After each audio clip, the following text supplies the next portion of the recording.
Good afternoon to everyone. Mike FITZMAURICE is my name, from the Contractors and Contractors Association, local led, even though I'm a Galway man, I'm an Irish Scotland man. I live 10 miles out the road here. The Contractors and Contractors were formed basically to defend the right for domestic turf cutting in rural Ireland. It was formed about approximately 5 years ago. It encompassed a great man called Paddy Concannon, who sadly died, and Sheila O'Connor, who were the original turf cutters. Where did it all begin, or what's the crack with bogs at the moment? Well, for anyone of you that are here that doesn't understand bogs, I might know damn all about them. There's two types of bogs in Ireland. There's blanket bogs and there's raised bogs. Raised bogs are generally found in the Midlands. In all the Midlands counties, or the Bog of Allen is better known. And the blanket bogs is basically along where there's a mountain, to put it simply. And once you cross the Shannon here, you come to sort of an Atlantic raised bog. It's a shallower bog. So years ago, people got bogs. They used to use a thing called a slaying, which was like a spade. Machinery moved on, as did people. Went from an acid car to a tractor, and they went from a bicycle to a car, and machinery started cutting the turf for them. And the first machine that came was a thing called a lilliput, which was like putting out your arm and the turf would be thrown down on the ground.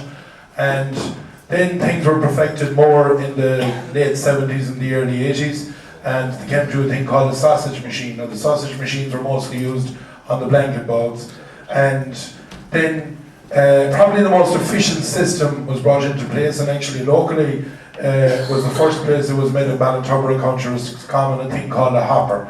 And to put it simple for people that wouldn't understand it, it's basically like a biscuit tin, and there's tracks under it, and it brings out the turf to a dry patch to you, and you have a digger that fills it inside. It is more efficient. You use less bog for the simple reason as years ago, people with the slaying, when they went down to a certain depth, the water came in on top of them, and other than getting drowned, they had to get out of the hole. But the digger would be able to go down and get what we call the good black turf.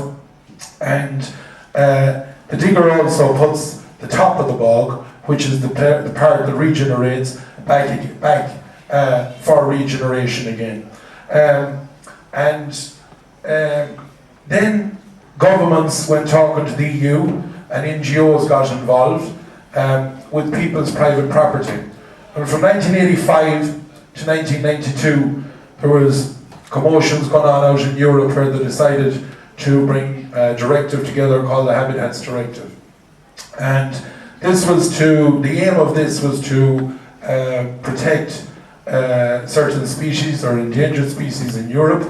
And by the way, turf cutters and contractors are fully in favour of conservation. We're not blackguards that believe that every bit of bog in Ireland should be just demolished. But you have to do things in a transparent, fair and honourable way. You have to talk to the people that owns the property. You cannot just bulldoze them out of the way or threaten them with jail. We will not tolerate that. So this was all negotiated behind the people's back up to 1992. Of course, they got plenty of money for it. But with the money that came into Ireland, we'd all be going around in Ferraris that own bogs. But sadly, it never came that way. 750 million euros to this day has been paid into the Irish Exchequer on the bogs issue and on the whole Habitats Directive issue. But sadly, this money has been basically thrown out in different ways. It had a 6-year lead-in period, and in 1997, our now President Michael D. Higgins decided to sign it into law. He actually done it in the back corridor of the Dáil. It did not go through a vote in the Dáil. Sadly, when these guys went around picking these bogs, they didn't decide to tell anybody. I didn't go to school long, but if you drove a bit of a stake down in someone's turf bank, because I go around, I'm actually a contractor, and if you go around and if you took a piece of someone's bog, you'd hear about it fairly quick. But if you drove a stake down and wrote on it, I'm taking this off you if you don't ring this number, by God, you'd have a phone call within a half an hour. So sadly, they didn't even bother doing this. They put ads on a paper, and like, let's go back to 1997. Not many of us were buying papers every day of the week. There was no Google, there was no computers, there was no broadband for that matter. It mightn't be great now, which was worse then. And what they done was, and to give you an example for people that mightn't understand it, they basically maybe called the bog Roscommon and Roscommon town. And Lanesborough could be in it, and Ballymoe could be in it, and Atleek could be in it, and Four Roads could be in it, and Athlone could be in it. But for the person that might have seen that, they'd say, ah sure, Johnny below in Roscommon is fucked, but sure, I'm alright, I'm up here in Athlone and nothing is going to happen. And this is what went on. There was an appeals process, and sadly, when you didn't know about it at the beginning, you couldn't appeal. Scientific data was used, and it's like if you're building a house today, you should have a map of the field what you're using today, but they used maps out of 1909, which encompassed fields that farmers are cutting silage in. And I don't know how they can stand over these so-called scientists and call these raised bogs. There is, out the road here, in Kilteven alone, Peter Galuli, one of our good men, is here. There's a man living within, in the middle of the bog, that is 50, 60 acres of a farm. And to be quite honest with you, if what they're at the moment continues, he would be drowned out of it, if they raise the level of the water in the bog. So, to continue on with the way they were trying to do this process, it was flawed from the very beginning, because you have to bring the most important people in, the stakeholders. And when Michael Lee Higgins signed that in, sadly, he signed a legal burden onto people's property. And a legal burden that means that if you had a loan from the bank and you didn't pay them, they'll try and put a legal burden onto your property. But it's damnable altogether if you owed no one nothing and they put a legal burden onto your property without telling you. Then, in 1999, Sheila de Valera and Eamon O'Queeve announced to people that there was a derogation. People didn't know what this derogation was for. A 10-year derogation that you could cut turf. And when we started investigating in 2004 and 5 and 6, we got all the documentation from Europe, and it's clearly stated on every reasoned opinion even, and all the European correspondence that we've received, that what Ireland done was give a nod and a wink to the people down the country, said go on, you're alright, take no notice to anyone, and they told Europe a completely different story. And this is where the problem started, because Europe started getting a bit crosser, they'd given a few pounds to the boys in Dublin, and the people down the country knew nothing about it. So, in 2009, John Gormley decided that he was going to basically put an end to turf cutting. And he announced it then in 2010, and people might say to us, what's wrong with you? Jesus, look at Jimmy Deanan at the moment and John Gormley, and you're getting heaps of money. The reality of it is that it's $1,500 a year for 15 years. 1 acre of bog lasts a domestic turf cutter. This is a family cutting turf for their own house, approximately 300 years. Second of all, there's no statutory basis for it. And thirdly, and the most important thing, money doesn't solve all problems. If money would have solved a problem, then it ain't a problem. So people want to continue with their heritage, their tradition, and they basically want to hand that little oil well that they have, that fuel security, onto their family, and continue that way. But sadly, the government doesn't want to do that. So we travelled for 16 years on this whole problem, and the government haven't brought out one document on how to solve it. The TCCA in 2011 decided that it would go down the road of what the government should have done, of public consultation. We travelled every bog that was involved in these SAC. And by the way, in case anyone didn't understand, SAC is Special Areas of Conservation. And we travelled to all the places of Ireland that are designated, and we talked to the people. We done it from the bottom up, what we thought Europe was built on. And we put a plan together on how to resolve this problem. And this plan that we put together would have given Europe 3% more than what they needed. It would have given the Irish government, it was the same as giving them a disprin, less of a headache, and it would have solved the problem for rural Ireland, because people would be able to continue cutting turf. And what we done was, We looked at bogs that people might sell in places, and we call that relocation. And I'm prepared, and so is many other people, to go 4 or 5 miles down the road to leave my own bog, if it's so special, and to get a new bog if it's ready to go. But I ain't got a notion of leaving my place until I get my new home. It's the same as basically if someone was here from Dublin saying, get out of your house now and sleep abroad in the garden, and in 15 or 16 years time we might have another house for you. But by the way, if you have 2 acres or 3 acres, you're only getting a quarter of an acre. So that's not the way of working in partnership or working together. So we found 48 out of, we call them 57, they call them 53 bogs. For the simple reason the Moy complex and Mayo is banged together, there's 5 bogs in it, and they class them as one. And we found the amount of bogs for what we call relocation. But when you find these things, you got to go to someone and you got to buy them. And you got to be like a horse dealer. You got to be able to go out and talk to a person, have a drop of tea with them, and deal with them. But sadly, this clerk academics went out trying to talk to people, and in actual fact, what has happened in a lot of cases, they're being ran from the door. It wasn't the dog that ran them, it was the people that own the bogs. And this is fallen flat in its face. After 16 years, 750 million pumped into this whole problem, there isn't one bog in Ireland solved. That's a sad, sad reality. We are the only group, including the government, that has put a working document together. We brought it to Mr. Alan Seizure in Europe, who's the Deputy Director General of DG11, and he thought it was a marvellous setup. He thought it was the way forward. It was voted on in the Dáil, this document, where all parties supported it, but then they went cherry picking. They went taking out the bits they liked and going off with them, and the bits they didn't like, they decided to throw them in the bin. That's not the way you work with things. So it has moved on since that. Stalemate has occurred. We now live in a rural Ireland where our neighbours, if they were elderly, could get bed at night. And may I say, I am not blaming Ordinary Gardaí.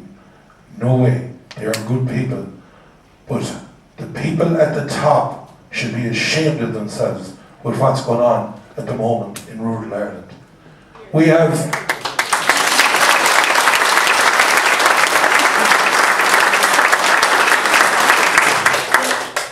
we have 4 squad cars a day in every one of these bogs. Traffic Corps and Ordinary Garda cars. When last year they hadn't a car to go around trying to catch criminals. We have guys who are from Special Investigation Unit trying to get traces of, I was heard them on about DNA before, I says it might be no harm if they could get rid of it for us. But we have guys trying to look at our DNA or any tracks that's left anywhere in all these bogs at the moment. We have 2 airplanes a day going round our bogs. We have 1 helicopter every day going round our bogs. When a country is on its knees, when we have 350, 400,000 people unemployed, at a time, and just think of this, that Burnhamone own 200,000 acres of bog in this country. 1.2 million cubic feet of peat is exported to England for people in the horticulture sector to do up their gardens. While in Holland, 20,000 tons of sod peat is taken out of this country and delivered to Holland, a country that destroyed every bog they have themselves.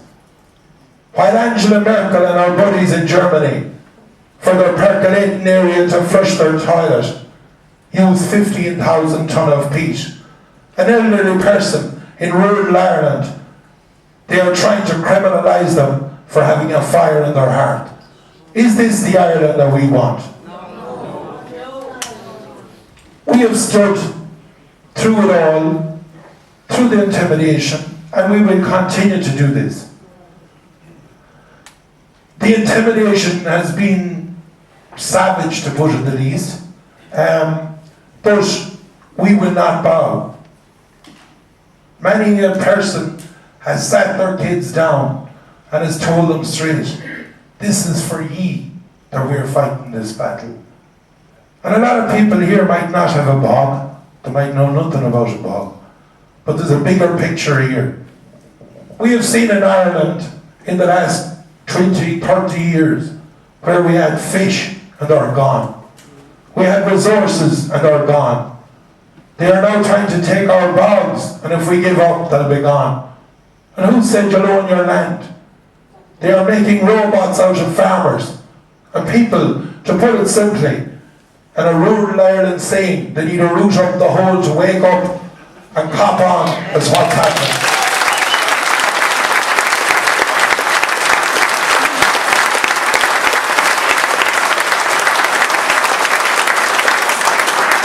I am not ashamed to say that we went into Monavega with 6 machines. And this is one other thing I want to clarify.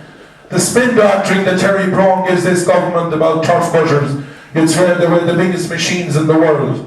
Whether you take it out with a spoon, or a shovel, or a machine, you own a turf bank that's 22 yards wide and probably 110 yards long.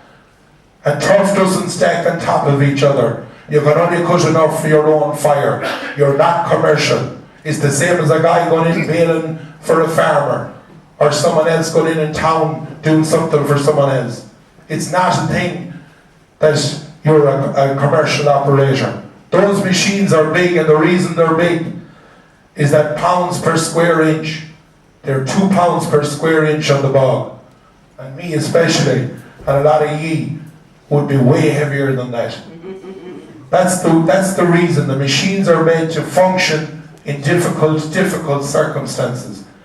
But the spin doctrine that comes from government, you would think that everyone is a commercial operator. These people that we stand for own a small area of bog. These people have minded this bog down through the years.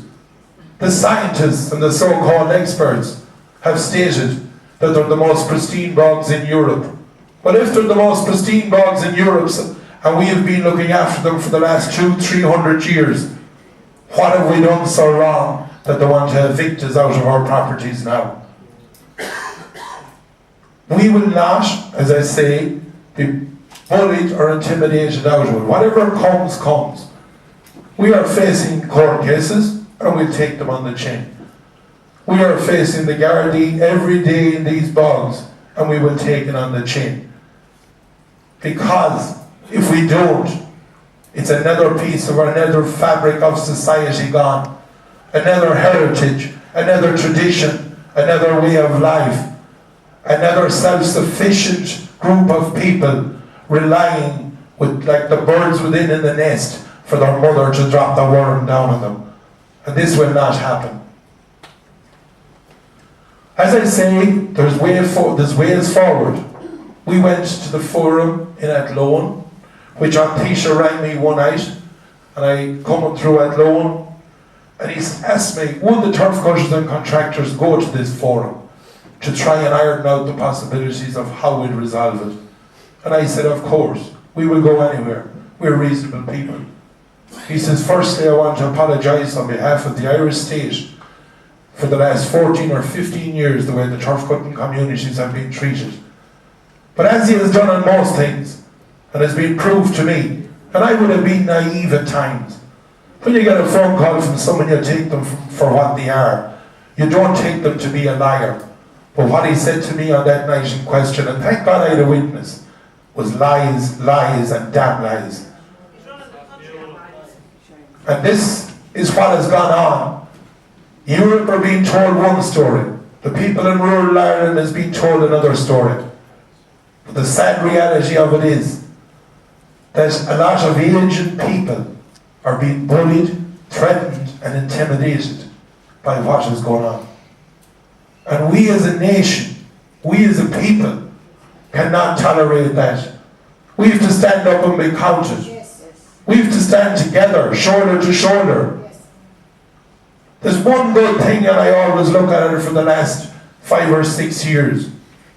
I've seen, it's like Johnny Cash's song, I've seen him come and go and I've seen him die. But a lot of groups come for a while and then they fade. But there's one thing the turf cutters have done for the last 5, 6, 7 years. We have tucked them smack on the chin.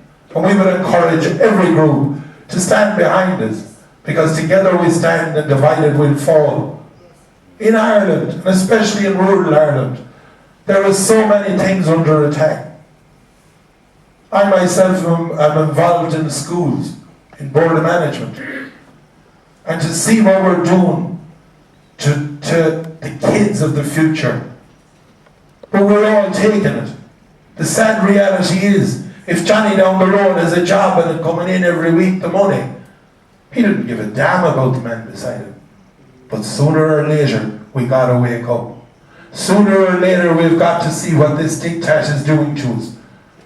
Sooner or later, we have to stand against both Europe and these governments for what they're doing to us. Because it cannot go on. Ways of life has been lost. People are being demoralised. We are being left like people that's unemployed, even though we own property. And that's some statement to say. That we could have a turf bank, that you could send a photo of it to someone in America and say, isn't that lovely? But you're not supposed to stand on it with rules and regulations. But as a nation, we are accepting it. And I would encourage each and every one of you that if you can, whenever our court cases are on, because by God there'll be plenty of them, we're not afraid to face a judge. We're not afraid to face a prison, because someone, and most good people in Ireland, went to prison to fight for this country.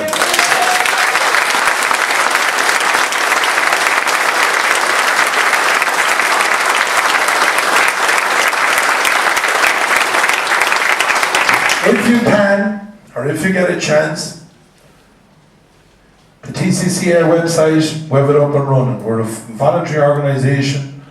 Things don't just happen as quick as you'd love to, but we have a fair good website up and running. We're on Facebook. But the one thing I'd like you to do is somewhere, some part of Ireland, you don't have to travel miles, because these bonds are all over the country. Someone, give them encouragement. Stand beside them. If they're up in court, go to it and support them. Because they're putting their neck out for ye.